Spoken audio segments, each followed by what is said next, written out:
Radio Rahim here with Paulie Malignaggi. Paulie, first of all, I've been interviewing you for a few years now. Every time you're always snazzily dressed. This is like your sharpest look. First of all, what's it like to be, announcing, kind of taking that step outside of the ring and looking at a new career? It feels good. It feels good, and they keep me sharply dressed. I got no choice but to dress sharp if I'm going to be on TV, right?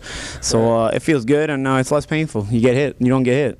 Now, turning to the career that you are best known for inside the ring, I interviewed Shane just last week. The fight seemed to be on.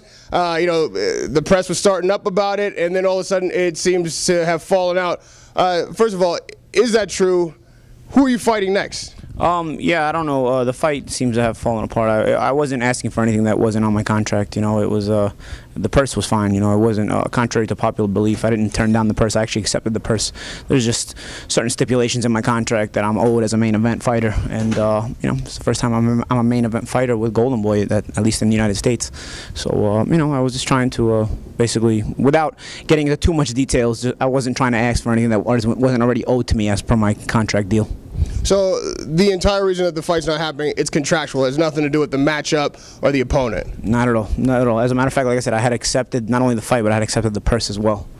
So if Mosley's not available, that contract isn't what you like, what's next? What are you looking at? What would you prefer?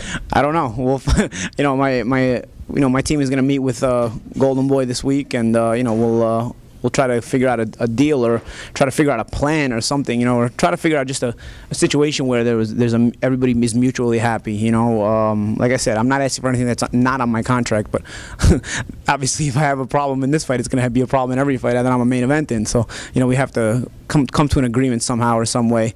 This is a deal that I signed 2.5 years ago. It's not a deal I just signed now. I signed with my promoters 2.5 years ago. So this is not like something that just popped up. It pops up now because I'm a main event now, but it's not just popped up. So I can't get into details, but again, I'm not asking for anything that wasn't owed to me contractually. Now, getting into what's best for you career-wise, outside of the money, the contracts, just inside the ring, you've had a great couple of years. You're sporting that championship belt now. Matchup-wise, who do you think you match up best against? That's out there on the table. There's some good fighters in the weight class, and Shane is one of them. There's guys like Madonna that I've mentioned. Josecito Lopez, I thought he's a guy who also doesn't have a spring date yet. You can't just pull names out of a hat because there's some guys who already have a matchup set up. So I look for guys that aren't busy, or have not yet signed a fight. So most of the guys, like Kell Brook and Devon Alexander is a phenomenal fight, but they're busy. They're fighting each other, so I can't fight one of them. So you got to look for a fight that not only is a good fight for everyone to watch and see, but also a fight where it's with guys that aren't already on the schedule. This time out, you've been a world champion before, but you didn't get beat out of that title, right? You're holding this title now. This time around, does it feel different? Is this title more valuable to you? Yeah, I think you appreciate it more. The first time around, I don't think I appreciated it as much. I felt like it was almost like owed to me. Like I always felt like I was good enough to win a world title, and I felt like it wasn't, not that it wasn't special because it was very special, but I don't know if I appreciated the title reign as much as I do now. This time it was much harder to get. It wasn't expected as opposed to the first time. I think most of the people around me expected me to win my first world title.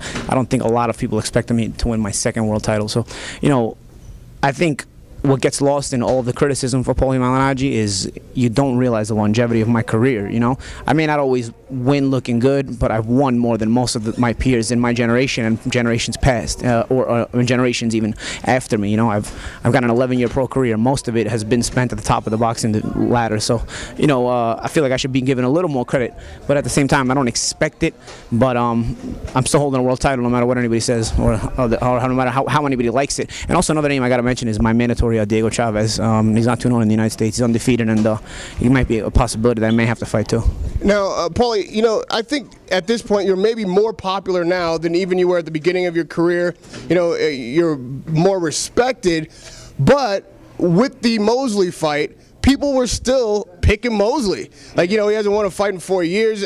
I know it's got to feel a little sour to you. What do you think it's going to take for people to recognize, at least the way you see it, that you have the skills, that you're a true champion, and these guys maybe should be underdogs instead of you being the underdog holding the belt? I don't really expect anything to change anybody's mind. Again, sometimes I win looking really good. Like I beat Sinchenko looking amazing. And then I beat Kano, maybe some people didn't think it was so impressive. And I've done that consistently during my career. One thing I've been there in my career is consistently inconsistent. But at the end of the day, the consistency, the one consistent thing is that I've been able to remain at the top of the sport for a long time, longer than most guys. Longer than most guys who, if you listen to the way people talk about them, always are talked about better than me or having more talent than me. And I'm not even talking about my weight class, just in general. Look at the guys that were my generation. Look at the guys that came after me. And how many of them are still around, or how many of them lasted longer than me or just as long as me?